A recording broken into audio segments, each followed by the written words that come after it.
On our wedding day, my fiance told me to ride in the back car because his secretary gets carsick. I'm the bride, and I can't even ride in the lead car. I've never heard anything like it.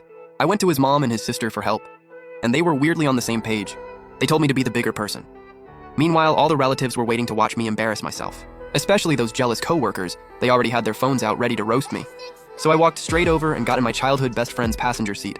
You always said you didn't want me marrying someone else, right? So, you want to go get our marriage license? He was so hyped. We went. When my ex-fiance's family found out I'd already legally married someone else, they completely lost it. That morning, I'd woken up early and gotten through the whole wedding pickup process. Just as I was lifting my dress to get into the wedding car, Jimin grabbed my arm. Hold on, you're riding in the back. What? Chen Qian gets carsick. She has to sit up front. Just deal with it. It's not that far anyway. Jimin, today is our wedding day. I'm the bride riding in the back while your secretary rides up front with you. You think that's okay? And by the way, when people get carsick, they crack a window, or at most sit in the front passenger seat.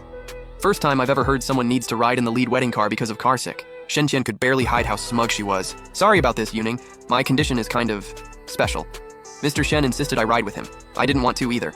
I know it breaks protocol. I was about to explode. So you admit it breaks protocol. But with all the relatives and friends watching, I held it together. The lead car is for the bride and groom. You put Shen Qian in it with you. People are gonna think you're marrying her. Why do you care so much what people think? Everyone here knows who I'm marrying. That's enough. Since he wasn't listening, I went straight to his mom. Jimin is insisting his secretary ride with him and telling me to just find any car in the back. His mom hadn't even said anything yet. Sis, if my brother told you to sit in the back, just sit there. It's not that serious. You really had to come running to mom about this. Yuning, Xiaoming is always swamped with work. He needs his secretary close at all times. In case something comes up on the way, it's easier if they're together. You two are about to be husband and wife. Learn to let things go. I saw it clearly now. This whole family was taking her side. Jimin had already opened the lead car door for Shen Qian. As she got in, the relatives and friends around us started murmuring. Some looked shocked, some looked upset, but most of them were just there for the drama, waiting to watch me crash and burn. A few coworkers I'd never gotten along with weren't even pretending anymore. They straight up pulled out their phones and started recording, going back and forth between the lead car and me, and they were commentating while filming. Karma hit the manipulator fast. CEO G is marrying her but won't even let her in the main car. Our Chen Qian is his real love. What good did forcing him into marriage do? She can't even share a wedding car with him. It kept getting uglier. I couldn't take it anymore and yelled, "Shut up, all of you!" They put their phones away reluctantly. Lin Yuning, even if you schemed your way into this wedding, you'll never measure up to Chen Qian. You'll always be second in his heart. If I were you, I wouldn't even go through with this. If you had any self-respect, you'd go home. Why would I walk away? This wedding is happening today. If I back out, I'm just handing everything to Shen Qian on a silver platter. Everyone thinks I forced Jimin into this. The truth?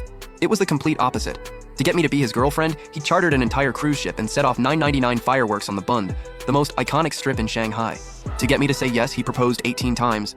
The last one, this man who is deathly afraid of heights jumped off the world's tallest bungee platform, all because I said, "Jump from up there, and I'll marry you." All those beautiful memories, now just a joke to everyone watching. I found a random car, opened the passenger door, and got in. They won't even put the bride in the main car on her own wedding day. You sure you still want to go through with this? I turned around. It was Cheng Nuo, my childhood best friend who I literally grew up with. You here to laugh at me too? When I decided to marry Jimin, Cheng Nuo was dead against it. We fought about it multiple times, almost stopped talking for good. I'm not here for that. After a short silence, Cheng Nuo said, "Say the word and we're gone right now. He's treating you like this. And you still want to marry him?" Cheng Nuo slammed the steering wheel, but still started the car and drove me to the venue. We were barely halfway there when a car came out of nowhere and barreled straight at us. Lucky for us, Cheng Nuo is a great driver. He swerved just in time, and we only took a minor hit. A girl in a miniskirt got out of that car and ran straight over, banging on my window. "What is wrong with you two? You wrecked my car. Nobody's going anywhere until you pay for the damages. Stay in the car, I'll handle this." She looked really familiar, but I couldn't place her. Right then, Jimin called. "Where are you? We've been here forever. Why aren't you here yet? I was in an accident." Then I heard a girl nearby say, "Getting into a crash on your wedding day? That's gotta be a bad omen. Maybe fate doesn't want this wedding to happen. Stop talking nonsense, Yuning. Just grab a cab and get here. Don't miss the ceremony time. I just got in an accident." And your first reaction isn't to ask if I'm okay, but to worry about missing the ceremony time? My wife's tough. She's fine. Just get a cab and come, everyone's waiting. Jimin hung up. The second I got out of the car, someone grabbed my wrist. "You're not going anywhere. Nobody in this car is leaving today."